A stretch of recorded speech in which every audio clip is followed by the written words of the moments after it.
Hello friends, હું છું Nitaben cooking ચેનલથી. મારી ચેનલમાં ફ્રેન્ડ્સ તમારું ખૂબ ખૂબ સ્વાગત છે. આજે હું તમારી સાથે શેર કરવાની છું મગનું શાક.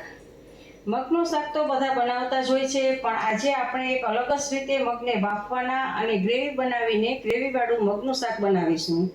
તો ફ્રેન્ડ્સ, રેસીપી બનાવતા પહેલાં તમને મારી આ રેસીપી ગમે તો લાઈક અને શેર કરજો, અને હજી સુધી તમે આ ચેનલને સબસ્ક્રાઈબ ન કર્યું હોય તો સબસ્ક્રાઈબ કરજો અને બાજુમાં રહેલ બેલ આઇકન પ્રેસ કરજો, જેથી મારી નવી નવી રેસીપીના નોટિફિકેશન તમને મળતા રહે. તો ફ્રેન્ડ્સ, ચાલો બનાવીએ. જુઓ ફ્રેન્ડ્સ, આજે આપણે મગનું શાક એક અલગ જ રીતે બનાવવાના છીએ. બધા જ મગનું શાક બનાવતા જ હોઈએ છે, પણ હું તમને એક અલગ રીતે શીખવાડવાની છું આજે. તો આ એક વાટકી આપણે મગ લીધા છે, અને એને આપણે 2 થી 3 વખત સારી રીતે પાણીથી ધોઈ લેવાના છે. તો જુઓ ફ્રેન્ડ્સ, આવી રીતે હાથ ફેરવી અને 2-3 વખત ધોઈ લેવાના છે.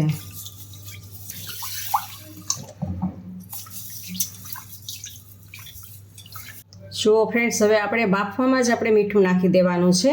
તો સ્વાદ પ્રમાણે આમાં નિમક એડ કરશું આપણે, અને 1 મરચું આમાં એડ કરશું. તમારે નાનું મોટું જેવડું લેવું હોય એવું. આ એક આપણે જો અલગ રીતે મગનું શાક બનાવીએ છીએ, હું તમને શીખવાડું છું. એટલે આ આદું મરચાં અને બધું આ બાફવામાં જ્યારે નાખી દઈશું. થોડુંક આદું તમારે જેટલું લેવું હોય એ પ્રમાણે આદું થોડુંક લેશું. તો આવી રીતે આમ નાખવાથી આને ટેસ્ટ ખૂબ જ સરસ આવશે. બફાશે ને એની સાથે જ આદું મરચાં અને લીમડાનું અંદર ફ્લેવર્સ બેસી જશે. અને હવે આપણે આમાં 1 ગ્લાસ જેટલું પાણી એડ કરી અને 3 સીટી આપણે વગાડી લેવાની છે. તો 3 વિસલ વગાડી લેશું ફ્રેન્ડ્સ આની. જો ફ્રેન્ડ્સ, મગનો વઘાર કરવા માટે આપણે ટમેટાં અને ડુંગળીની ગ્રેવી કરવાની છે. તો 1 ટમેટું અને 1 ડુંગળી લીધી છે. જો તમારે મગ વધારે હોય તો એ પ્રમાણે તમારે ક્વોન્ટિટી વધારે ઓછી કરી લેવાની છે. ઓછા હોય તો એ પ્રમાણે, અને વધારે હોય તો એ પ્રમાણે. તો ફ્રેન્ડ્સ, આપણે ટમેટું અને ડુંગળી આમાં એક મિક્સર જારમાં આપણે સમારી લઈએ અને એની ગ્રેવી બનાવી લઈએ. સો ફ્રેન્ડ્સ, આ ગ્રેવીવાળું શાક એટલું સરસ બનશે, અને એક અલગ જ રીતે. આવું તમે ક્યારેય શાક નહીં બનાવ્યું હોય કે તમે બાફવામાં જ મરચાં, લીમડો અને આદુ ને એ બધું નાખી દો. તો ફ્રેન્ડ્સ, આવી રીતે બનાવજો, ખૂબ જ સરસ લાગશે. કારણ કે એની ફ્લેવર્સ બધી જ મગમાં બેસી જાય છે, એટલે સરસ થાય છે.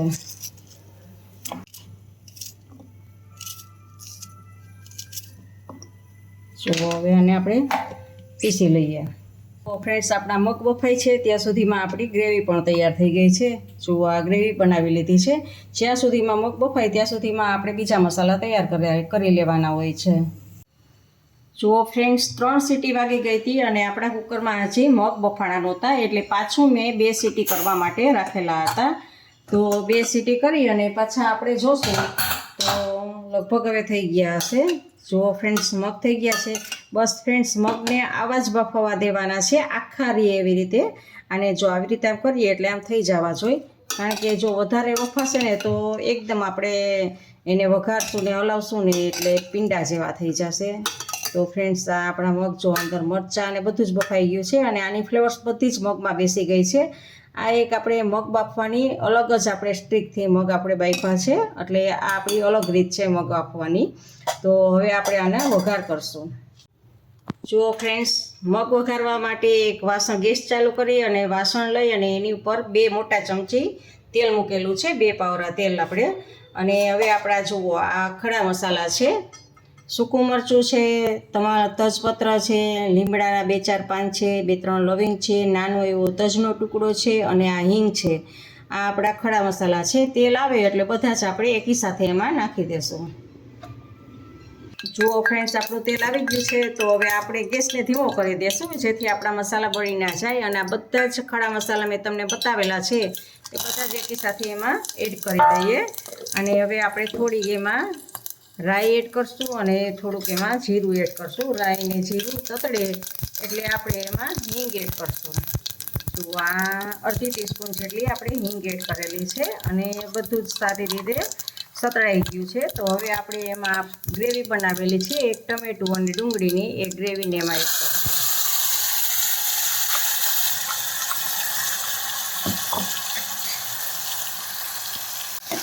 જુઓ ફ્રેન્ડ, સારી રીતે આવી રીતે હલાવી દેવાનું છે. અને હવે આ ગ્રેવીને આપણે આમ હલાવવાની છે અને આને પકવવાની છે. જરા પણ આ ગ્રેવીને કાચી દેવાની નથી, નહીંતર ટમેટાની ને કાચો ટેસ્ટ આવશે. તો આપણા શાકમાં બધો જ આ ટમેટાનો અને ડુંગળીનો કાચો ટેસ્ટ આવશે, તો સારું નહીં લાગે. એટલે આપણે ગ્રેવીને પકવવાની છે. ગ્રેવી જ્યારે પાકી જાય પછી જ આપણે આમાં મસાલા કરશું. જો ફ્રેન્ડ્સ, આપણું શાક કંઈ થોડું છે એટલે ગ્રેવી પણ થોડી જ હોય આપણી. અને જો આ તેલ છૂટું પડે એટલે આપણી ગ્રેવી પાકી ગઈ છે. તો હવે આપણે ગેસને ધીમો કરી દેવાનો છે અને આ ટાઈમે આપણે હવે મસાલા કરવાના છે. તો ફ્રેન્ડ્સ, એમાં અડધી ટીસ્પૂન જેટલી આપણે હળદર એડ કરશું અને આપણે બાફવામાં જ આપણે નાખેલું છે નિમક, એટલે આમાં થોડુંક જ નિમક એડ કરશું અને 1 ટીસ્પૂન જેટલી ધાણા જીરું પાવડર એડ કરશું અને લાલ મરચું પાવડર એડ કરશું. આપણે તીખું મરચું નાખેલું છે તો લાલ મરચું પાવડર અડધી મોટી ચમચી આપણે એડ કરશું અને બધું જ સારી રીતે આપણે મિક્સ કરી દઈશું. જુઓ, આ બધું જ સારી રીતે મિક્સ કરી દેવાનું છે અને બધા જ આ મસાલાને પાછા સાતળવાના છે. જુઓ ફ્રેન્ડ્સ, આપણા મસાલા સતળાઈ ગયા છે અને આપણે ગેસને ધીમો જ રાખેલો છે. તો મગ છે એને મગને આમાં હવે આપણે એડ કરશું. કુકરમાંથી સીધા જ કાઢી અને આમાં એડ કરશું.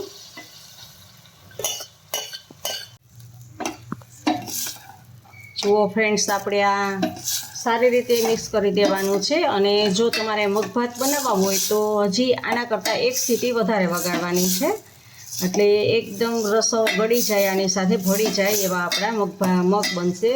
પણ આપણે આ રોટલી સાથે ખાવા છે એટલે જેટલા આખા મગ દેખાય એ જ સારા લાગે. અને નહીંતર જો વધારે આપણે બાફશું તો આવી રીતે આમ આપણે હલાવશું ત્યારે આખું પીંડા જેવું થઈ જશે અને મગ સારા નહીં લાગે. આ એકદમ સરસ આખા મગ દેખાશે.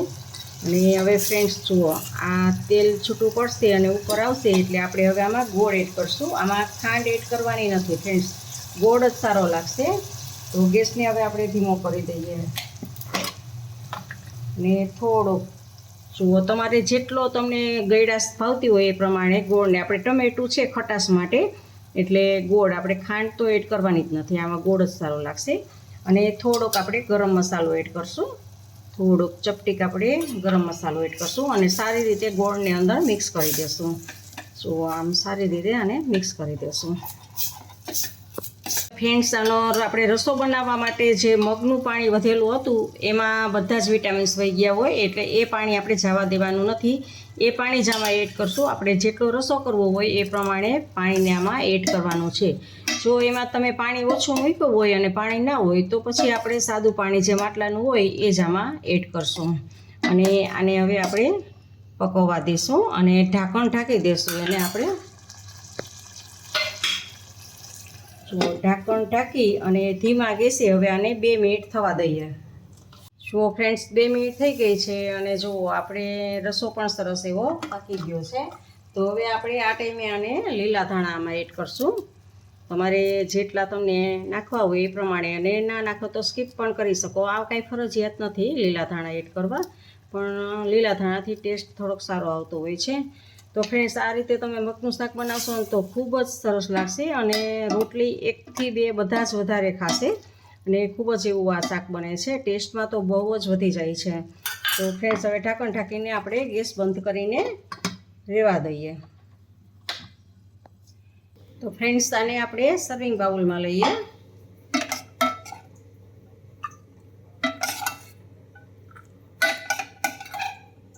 ઉપરથી લીલા ધાણા ગાર્નિશિંગ કરશું અને હવે આપણે એક પ્લેટમાં લઈએ.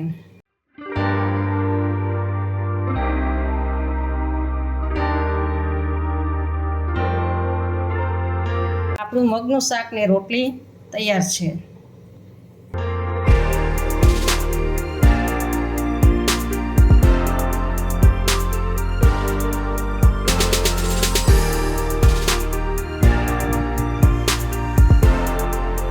ફ્રેન્ડ્સ, તમને આ રેસીપી કેવી લાગી તે કમેન્ટ બોક્સમાં કમેન્ટ કરીને મને જરૂરથી જણાવજો. ઇન્સ્ટાગ્રામમાં મારા પેજને ફોલો કરજો, મેં નીચે લિંક આપેલી છે.